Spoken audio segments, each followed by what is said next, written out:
begin by saying the best way to understand a tradition, in my estimation, is what they call through the normative practice in comparative religions.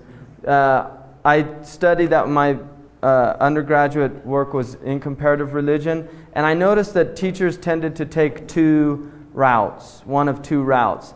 They would either use the class as a way of analyzing a teaching, allowing the teaching to speak for itself, or they would use the class, well, there are probably more than two, but the basic two, where they would use the class to to superimpose their prejudices on the tradition and really tell what they thought about the religion instead of allowing the tradition to speak for itself. And one of the best ways to do that, and it will seem like they're being objective, but it's actually quite, and I don't know if there's malintent, and I'm not going to get into that, but one of the best ways of doing that is to look at a religion from what they term a descriptive approach, which is where instead of looking at what the religion says, you look at what the people who practice it do. And then you can just explore a lot of problematic aspects of any teaching. You can say if you have a bone of contention with Catholicism, you'll really emphasize in your course on the Inquisition and how horrific the Catholics were.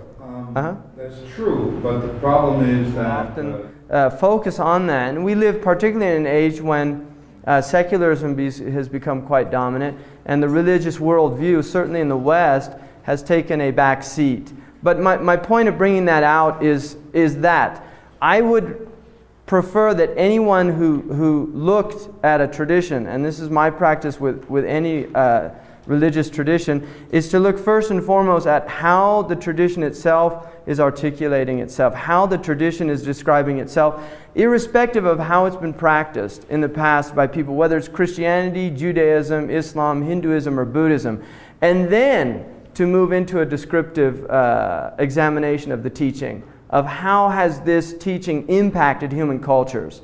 So I think both views are valid, but when there is an emphasis on one as opposed to the other, I think that's going to lead to some very serious misconceptions with any tradition.